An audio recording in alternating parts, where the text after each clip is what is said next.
The datapad was still warm. That was the first thing Ambassador Vale noticed when she retrieved it from the human delegation's table. Not the message it contained, not the political implications she would spend the next 72 hours unraveling, just the faint, almost biological warmth radiating from its surface, as though the device had been held for a very long time before it was set down. She turned it over in her secondary hands. The chamber was empty. The humans had left without ceremony, without the customary acknowledgement of departure, without even the small social performances that every other species managed when exiting council chambers.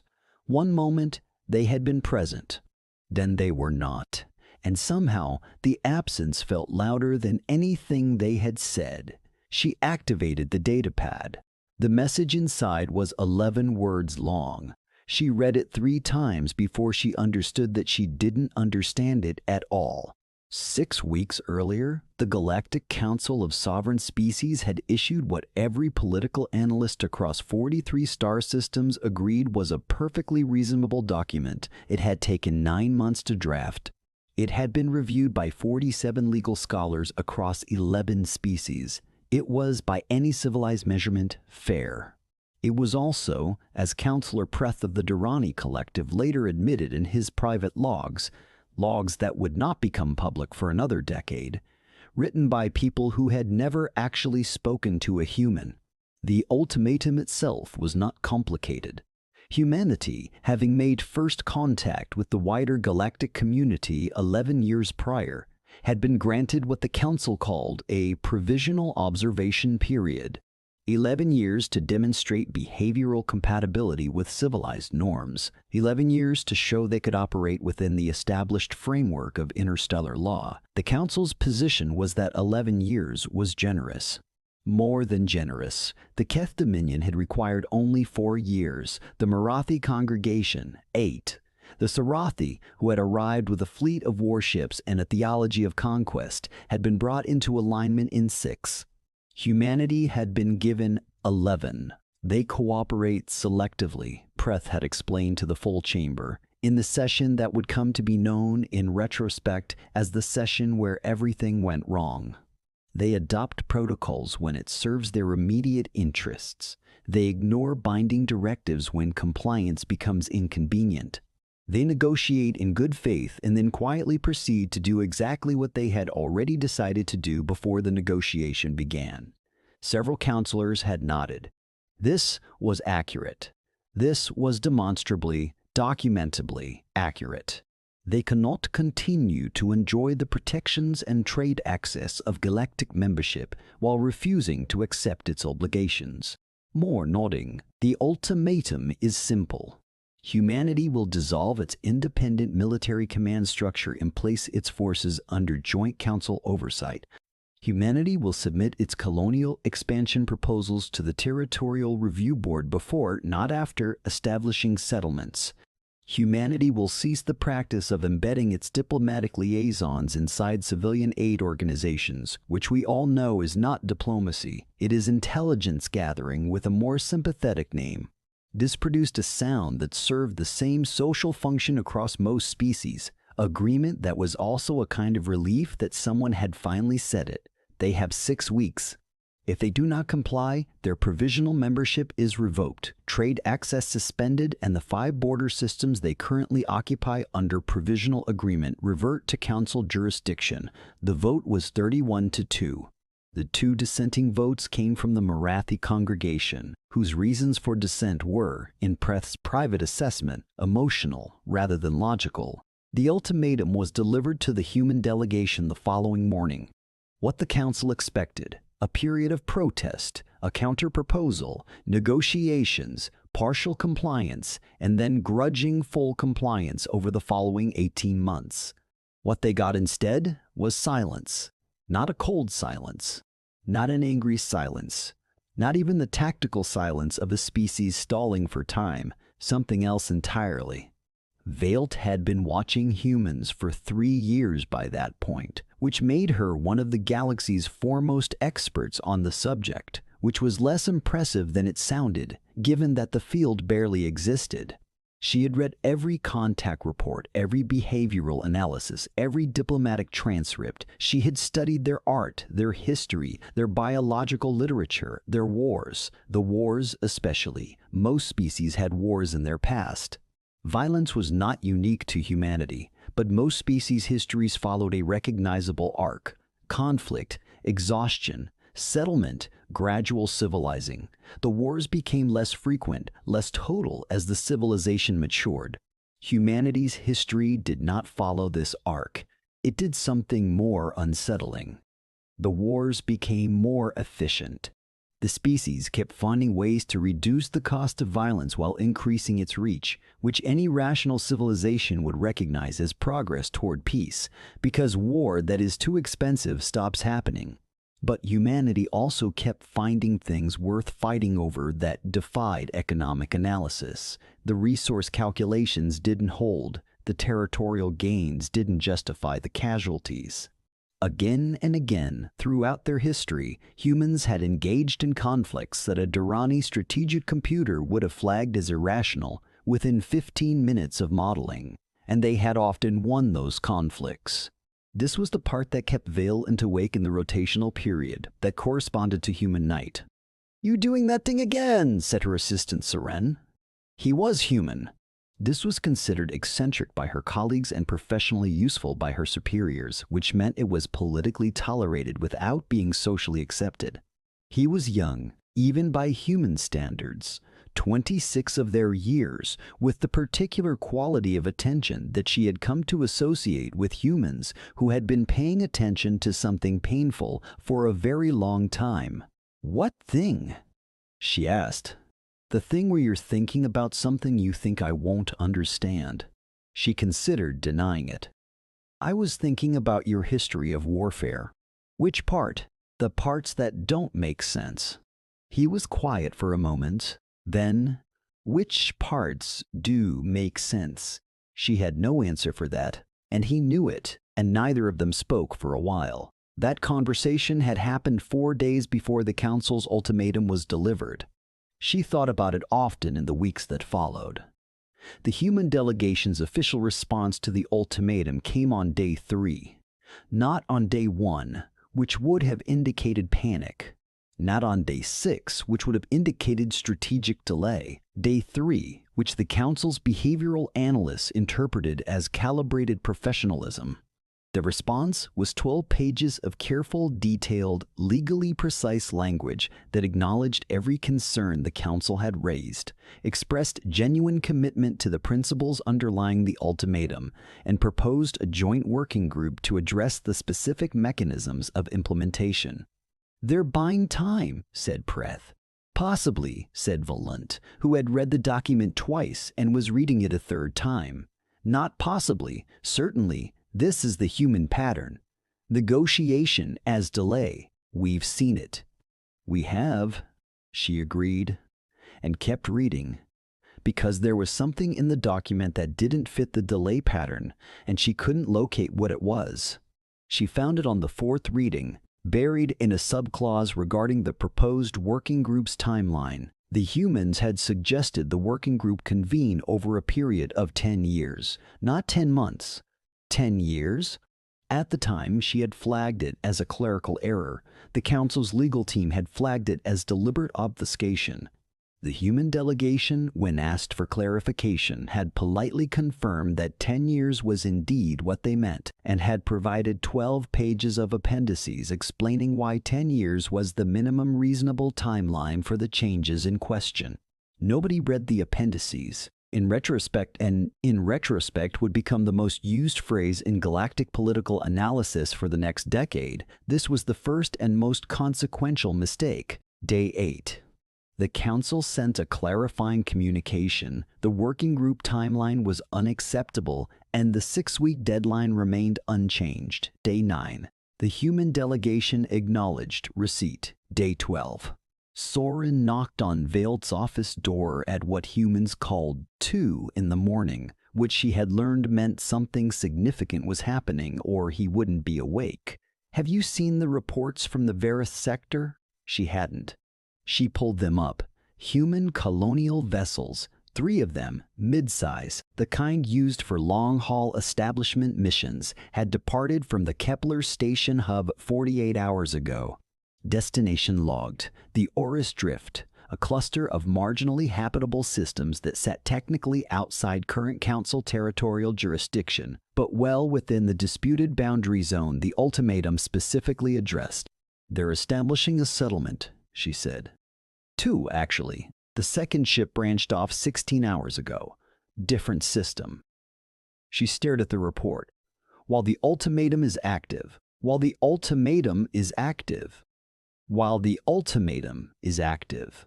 This is, she searched for the right word. This is not the delay pattern. No, Soren agreed. It's not. This is, they're not negotiating. They're not complying. They're accelerating. He nodded slowly. Why? She asked, and meant it as a genuine question, not a rhetorical one. He looked at her for a moment with an expression she had catalogued but not yet fully decoded, something that lived between sadness and the specific kind of resolve that appears when a person has already accepted a cost. "Can I ask you something instead?" "Yes. When the Council issued the ultimatum, when they said complete or lose everything, did anyone model what happens if we decide that losing everything is acceptable?" The room was very quiet. "No," she said. "That outcome was assigned a negligible probability." "Yeah," he said. "I know." The Council convened an emergency session on day 14. The reports from the Oris Drift had been joined by 3 more. Human vessels, not military, not armed, colonial transports carrying families and equipment, and the dense, complicated infrastructure of permanent habitation were establishing presences in 7 locations across the contested boundary zone. Each one was moving with the unhurried, methodical efficiency of people who had done this before and expected to be doing it for a long time. "This is deliberate provocation," said Councillor Meth of the Orathi Compact. "Yes," said Preth. "They're daring us to enforce the ultimatum while they're actively violating its conditions. The political optics are irrelevant," said Preth. "The mechanism is clear. We enforce. We demonstrate consequences. They comply. And if they don't comply, they will. No species makes this calculation and chooses exile from the galactic community. The economic damage alone would be catastrophic. They cannot sustain independent civilization without access to Counselor." This was veiled, speaking from her position as observer, which she was technically not supposed to address the Council from. She spoke anyway. "Before we move to enforcement, I need to raise something." Preth's secondary eyes shifted toward her. "You are an observer in this session. I am aware. I need to raise something." A pause. "A procedural rarity." "Proceed." The human response document on day 3 included a timeline of 10 years for the proposed working group. I initially dismissed this as either error or delay. I have since read the appendices. Silence. The appendices contain a detailed, independently verifiable analysis of what full compliance with the ultimatum's military and territorial provisions would require, in practical terms, given humanity's current infrastructure, population distribution, and existing treaty obligations to 17 non-council species they have made independent agreements with. Those independent agreements are themselves a violation. 17 species, she said, 11 of them in systems that do not have alternative relationships with the galactic community. If humanity severs those relationships under council pressure, those species lose their only regular contact with interstellar trade and medicine. The appendices include mortality projections. The chamber was quiet in a different way than before. The appendices were not, Preth began. "Nobody read them," she said. "I know. I'm reading them now." This is where the first complete misinterpretation revealed itself, though the Council would not fully understand this for several more weeks. They had looked at the colonial ships moving into the Oris Drift and seen provocation. They had looked at the 10-year timeline and seen delay. They had looked at the independent species agreements and seen violation. What they had not looked at What nobody had looked at, because the assumption had seemed so self-evident it required no examination, was the actual content of what humanity had been doing for 11 years inside the galactic community. The joint medical programs, the infrastructure partnerships, the 17 species with independent agreements, none of which were military, all of which were the kind of quiet, expensive, logistically complex relationships that only make sense if you intend to maintain them for a very long time. Humanity had not been playing for time. Humanity had been building something. Veilt read the appendices for 12 hours without stopping. Soren brought her food at some point. She ate without tasting it. "You knew," she said finally. He was sitting across from her, not reading anything, just present in the way she had come to understand meant he was waiting for something difficult. "I knew some of it. The settlements in the Oris Drift. The families on those ships. Those aren't provocations. No, they're not declarations either." She looked at him. "They're the answer to the ultimatum, aren't they?" "That's the reply." He was quiet for a long moment. Outside the viewport, the station's lights moved slowly against the dark. "We were told," he said carefully, "that if we didn't comply, we'd lose everything, our membership, our trade access, our border systems, everything." He paused. So the question every human government had to answer was, is that true? Is it actually everything?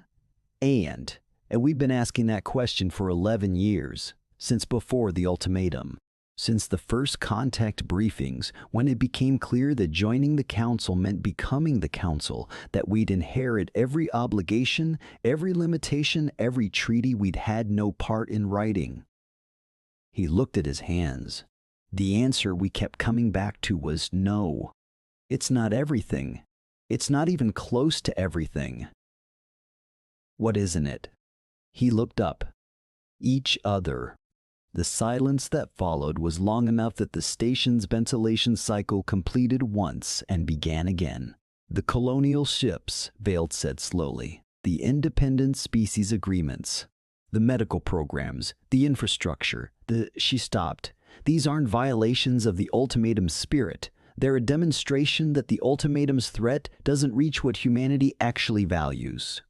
If the worst you can threaten us with is taking away things we can rebuild," he said, "then the threat has a ceiling. But the economic damage would be severe. Yes, we know. We have the models. You would accept that, deliberately?" He looked at her with that expression again, the one she hadn't fully decoded. She was beginning to understand it now. It wasn't resolve exactly. It was something older. "Ambassador, do you know what the first word of our response document was?"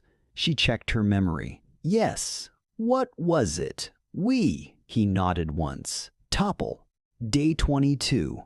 The Council issued a secondary communication. The colonial ships in the Oris Drift were to halt operations or face interdiction. The human delegation acknowledged receipt within 2 hours, which the Council interpreted as a positive sign. The ships did not halt. The Council dispatched 3 interdiction vessels, which was the minimum force required for legal enforcement under the Charter, and which was also, though this would only become apparent later, chosen partly to avoid the optics of an overwhelming military response against colonists. The interdiction vessels arrived at the Oris Drift 17 hours later. Their commander, Subfleet Leader Reth of the Durrani Compact, filed a report that same day, which was initially classified and which Veilt would eventually read 11 months later as part of a broader review process. The report was 9 pages long. The first 8 pages were standard procedural documentation. The 9th page was different. "We issued the formal halt order. The colonial vessels acknowledged. No hostile action was taken on either side. The Human Settlement Coordinator, a civilian, middle-aged female named Dr. Karis Mend, requested permission to address my command. I granted it. She asked, 'Is your crew healthy? We have a medical team standing by if anyone needs anything.' I did not know what to do with this. Dr. Karis Mend would become, in the months that followed, the most analyzed human on record. Not because she was exceptional by human standards, she was, by all accounts, thoroughly ordinary, but because the transcript of her subsequent communication with Subfleet Leader Reth contained more information about humanity than every official diplomatic document combined. Reth had asked her, in that first communication, why she had asked about his crew's health. "Because you've been in transit for a while, and long transits are hard on people," she had said. "We are here to enforce a council directive. We are not here to receive medical assistance." "I know, but you're also people. Both things can be true." Reth had found this confusing. He had noted in his report that the sentiment appeared to be genuine, which he found more confusing than if it had been tactical. "You understand," he had said, "that I have orders to halt your operations." "I do." "In that you have not halted." "That's right. Do you intend to halt?" A pause. Then, "No, but we're not going anywhere either. We'll be here." "If you need us, the medical bay is on the second habitat ring. Just follow the green markers from the main airlock." Reth's report noted that over the following 9 days, 3 members of his crew had visited the human medical facility. 2 for minor issues that their own ship's medical systems could have handled. 1 for something more serious that their ship's system could not. The human doctors had treated all 3 without charge, without recording the visits in any official capacity, and without mentioning it again. On day 9, Reth had filed a formal report recommending the Council reconsider its enforcement posture. He had been recalled and reprimanded. He had complied with the recall. But in the margins of his private log, he had written 7 words: "I don't think we understand what we're doing." Day 30. 1 week before the deadline, the Council convened again. More settlements. 17 systems now, up from 7. 3 more interdiction teams dispatched and effectively stalled. Not by resistance, by something the behavioral analysts were still struggling to categorize. The humans were simply continuing, doing what they were doing, being precisely as they had always been. And somehow this was more difficult to respond to than aggression would have been. "This is civil disobedience at an interstellar scale," said Councillor Vin of the Sarathi Assembly, who had a historical education that most of the other councillors lacked. "Is that a recognized legal category?" asked Preth. "No, but it is a recognized strategic one. In human history, their own history, it has a specific function. It forces the enforcement mechanism to become the visible aggressor. Every action we take to stop them is an action taken against civilians, against families. Against families, they are violating the charter. They are living in houses," said Ven. "They are growing food. They are treating our sick." She let the last word sit. "What is the visual of us forcibly removing them?" The chamber was quiet. "They anticipated this," then said, "from the beginning. The entire strategy, the colonial ships, the medical programs, the civilian composition of the settlements, they anticipated every pressure point we would use and constructed a situation in which using those pressure points costs us more than it costs them." "Then we call their bluff," said Preth. "We revoke membership. We cut the trade lines. We let them experience the actual cost of counselor." Veiled again from her observer position. "I have something you need to see." She had found it in the appendices, the ones nobody had read, not a footnote, not a subclause, a full section analysis, 14 pages, buried between the infrastructure projections and the species relations documentation. It was a self-assessment, humanity's own modeling of what complete council exile would cost them. The numbers were severe. The analysts had not underestimated.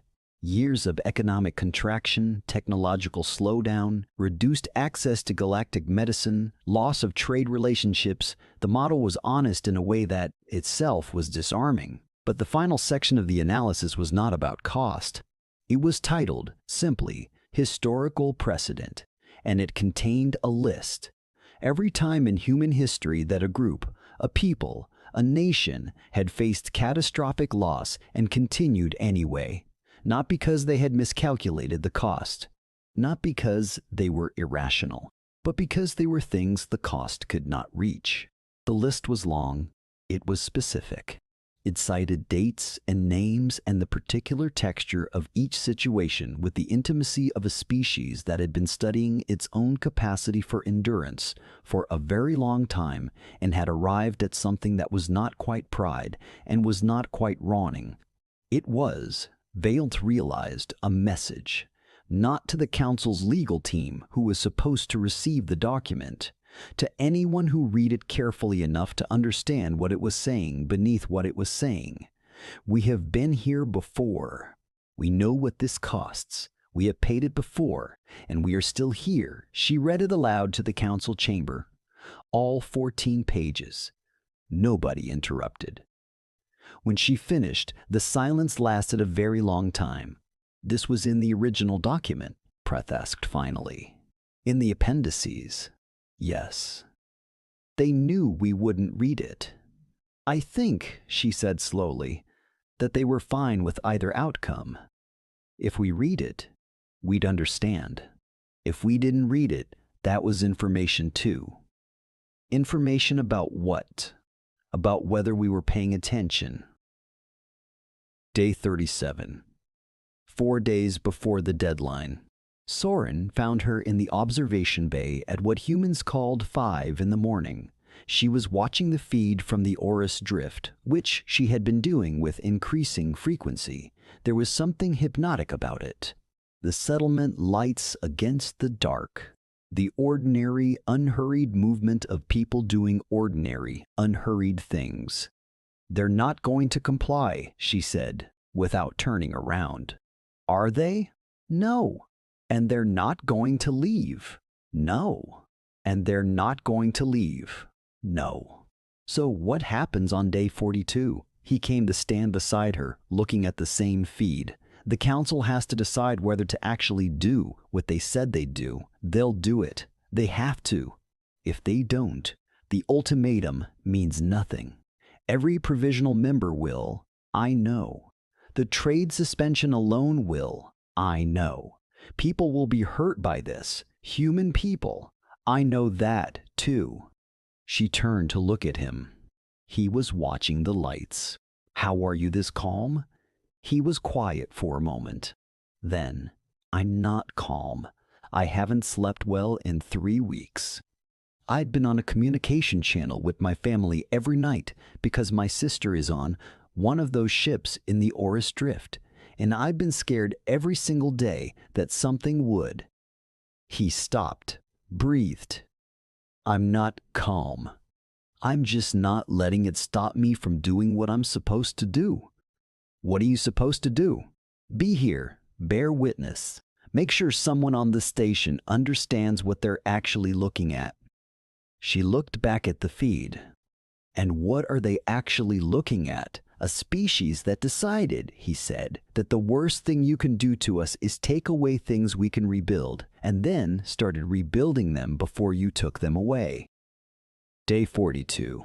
The deadline. The council chamber was full.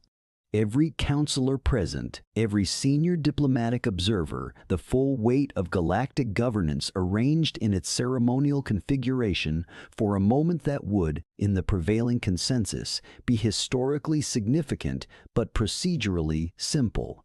Humanity had not complied. Humanity would lose its membership. The settlements would be declared illegal. Trade access would be suspended. The border systems would revert. This was the plan. The session opened at the appointed hour. The presiding officer called the chamber to order. The final compliance check was performed, confirmed, and entered into the record. Then the human delegation's representative stood. Her name was Director Halav Orn. She was 63 years old, with the particular economy of movement that comes from a lifetime of making every action deliberate.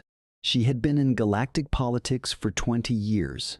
She had said in the 42 days since the ultimatum almost nothing. She said something now. The Galactic Council has issued its final ultimatum. We have heard it. We have considered it. We want the record to reflect that we have taken it seriously, that we understand its legal basis, and that we respect the Council's authority to make and enforce it. Preth leaned slightly forward. We will not comply with it. The chamber noise that followed was the galactic equivalent of an intake of breath. We want to be clear about why. She had no notes. This is not defiance. This is not aggression. We are not declaring war, and we are not requesting renegotiation. We are informing the Council of a factual situation that we believe the Council has not yet fully modeled. The factual situation, she continued, is this. Humanity has spent 11 years building relationships within and adjacent to the galactic community, not for leverage, not as a negotiating position, because that is what we do. We meet people and we build things with them, and over time, those things become part of what we are. She paused. Revoking our membership removes us from this chamber. It suspends our trade access to Council markets. It transfers jurisdiction over 6 border systems that we have, over 11 years, developed into functioning communities housing 400,000 people. We know this. We've known it since day 1 of the deliberation period. We also know something the Council may not have fully modeled. 400,000 people are not going to leave. The 17 independent species we have agreements with are not going to lose those agreements. The settlements in the Ors Drift are not going to stop. The medical programs are not going to close. These things are not going to stop because they are not Council projects. They are not provisional. They are human. And we do not stop doing human things because the legal framework around those things changes. Absolute silence. We are not asking you to reverse the ultimatum. We are not asking you to alter your decision. We are informing you that your decision, whatever it is, will not reach the things it is intended to reach.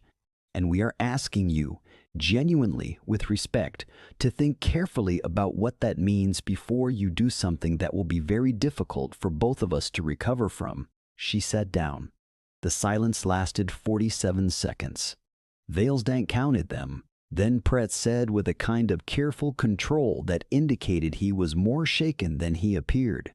You are describing a situation in which Council authority cannot reach human activity within its own jurisdiction. No, said Director Orn.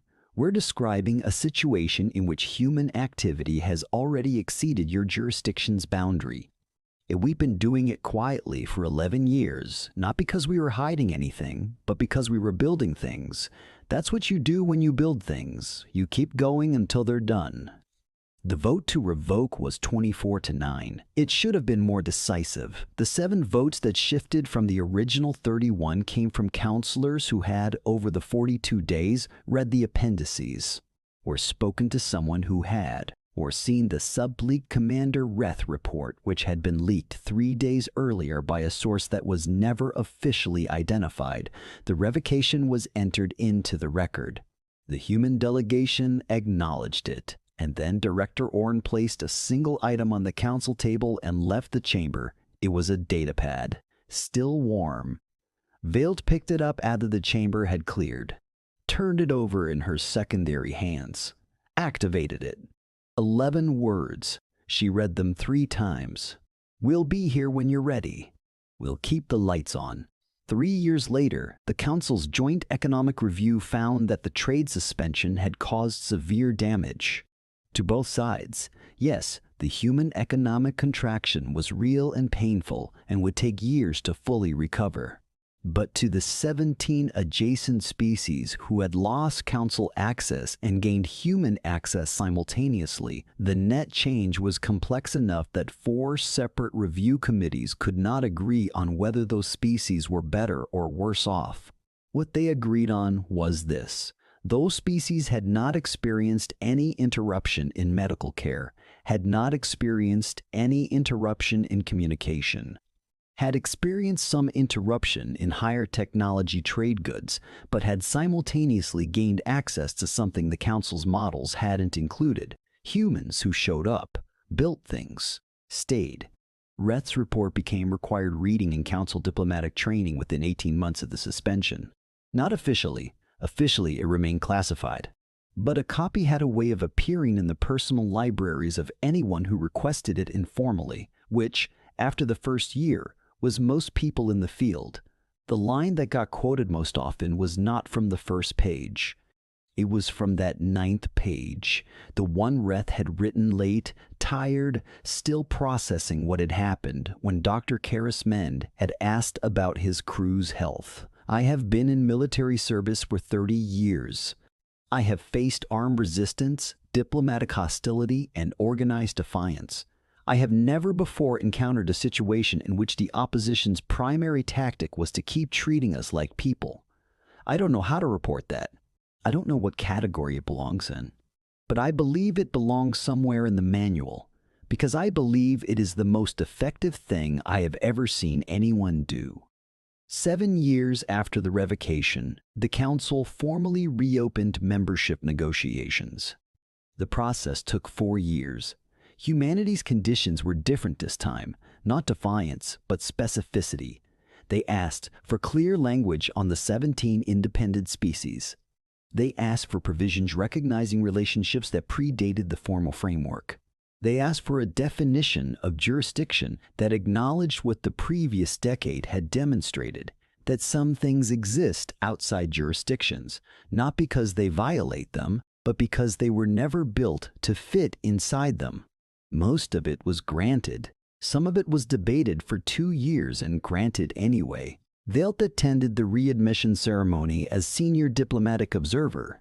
Soren had retired by then, early for reasons he never fully explained, but that she understood had to do with his sister, who was still in the Oris Drift, which had grown considerably. She watched Director Orn, older now, moving a little more carefully, sign the readmission document. She thought about the datapad, the 11 words, the warmth of it. She had asked Soren once, in that last week before the deadline, what the reply would be, and he had said, "We'll be here when you're ready." She had thought it was a threat at the time, a statement of patient endurance. "We'll survive this, we'll outlast you, we'll be standing when you're ready to come back."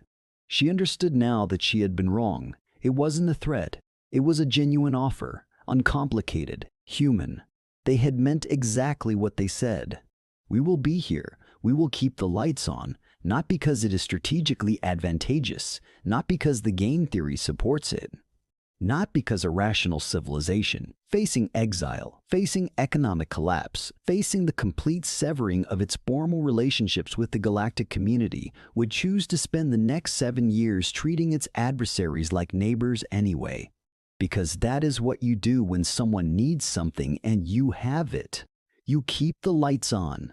The galaxy had expected defiance or submission or negotiation or war. It had been prepared for all of those. It had trained for them, built protocols for them, written entire libraries of diplomatic procedure around the full spectrum of possible responses to an ultimatum. It had not been prepared for this. For the species that, when told it would lose everything, had quietly confirmed that everything was a smaller word than the Council thought, and then gone back to building what it had always been building, in the particular, unhurried, permanent way of people who have never once believed that what connects them to each other can be legislated away. The ceremony ended. The counselors filed out. Belt stayed until the chamber was empty. She was thinking about a datapad and warmth and 11 words, and the specific quality of a silence that falls when something true has been said so simply that there is nothing to add to it. Somewhere in the Oris Drift, 400,000 lights were on. They had always been on.